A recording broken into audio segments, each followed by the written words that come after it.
আজকে একটু নরম করে মাখো মাখো করে মুরগির মাংস দিয়ে খিচুড়ি রান্না করতেছি।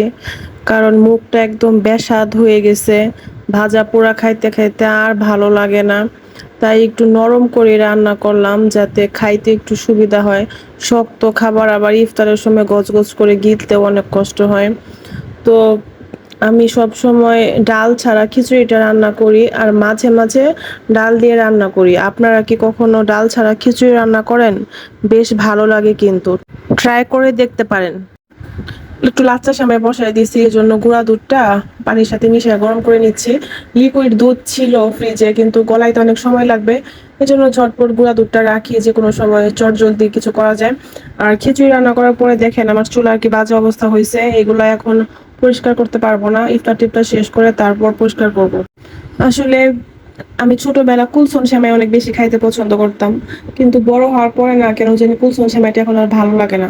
তো লাচ্চা সেমাইটাই করতেছি। আর আমার হাজব্যান্ড বাসায় নাই, ও বাইরে ইফতার করবে, তো ওর জন্য একার জন্য আর কি করবো, তাই এই ছোট পাতিলটাতে রান্না করতেছি। আর বলে রাখা ভালো, এই পাতিলটা কিন্তু আমার ছোটবেলার স্মৃতি। আমার বয়স যখন 4 সাড়ে 4 বছর এরকম সময়ে আমার দাদি আমাকে এই পাতিলটা কিনে দিছিল। এটা আসলে আমার দাদির স্মৃতি। ছোটবেলা এই পাতিলেই আমাকে ভাত রান্না করে দিত, আমি মানে মজা করে খাইতাম। আসলে মানে দাদি মারা গেছে আজকে প্রায় 1 যুগ হয়ে গেছে। সবাই আমার দাদির জন্য দোয়া করবেন, আল্লাহ তাআলা যেন তাকে ব্যস্ত নসিব করেন। কিছু ভাজা, এই যে দেখেন আমি এখানে একটু বুট ভুনা করব, মানে ছোলা যেটা, এটা ভুনা করব। আসলে কি বলবো, মানে কাজ করার পরে সারাটা দিন এখন যে ভিডিওর ভয়েস দিব তাও ক্লান্ত লাগতেছে, তবু একটু শেয়ার করি আপনাদের সাথে। যে দেখেন আমি এখন ছোলাটা আগে সিদ্ধ করে নিয়েছিলাম, তো মশলাটা কষায় এটা দিয়ে দিলাম।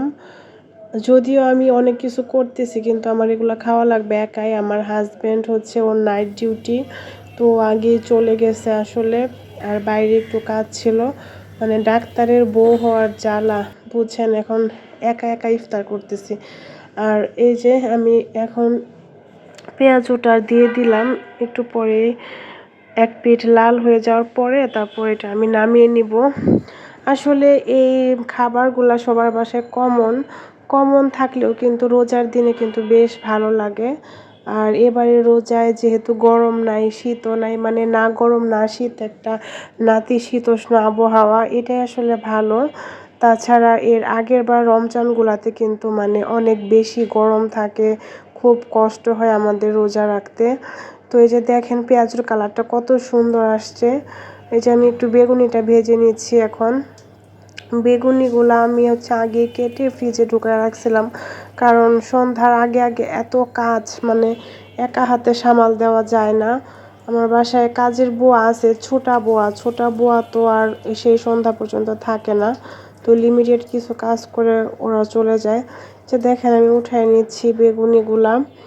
কি অবস্থা চিন্তা করেন, আমার মানে ইফতার করে তো পুরা শুয়ে আছি, ঢেঁড়স মেরে শুয়ে আছি, আর এই ভিডিওর ভয়েস দিতেছি। আপনাদের কি অবস্থা জানি না, সবাই তো মনে হয় ক্লান্তই থাকার কথা।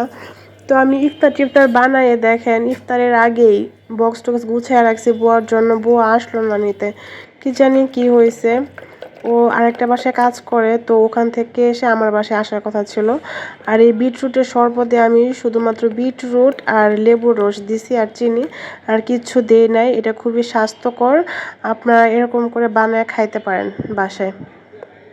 আল্লাহ হাফেজ, রমজান মোবারক।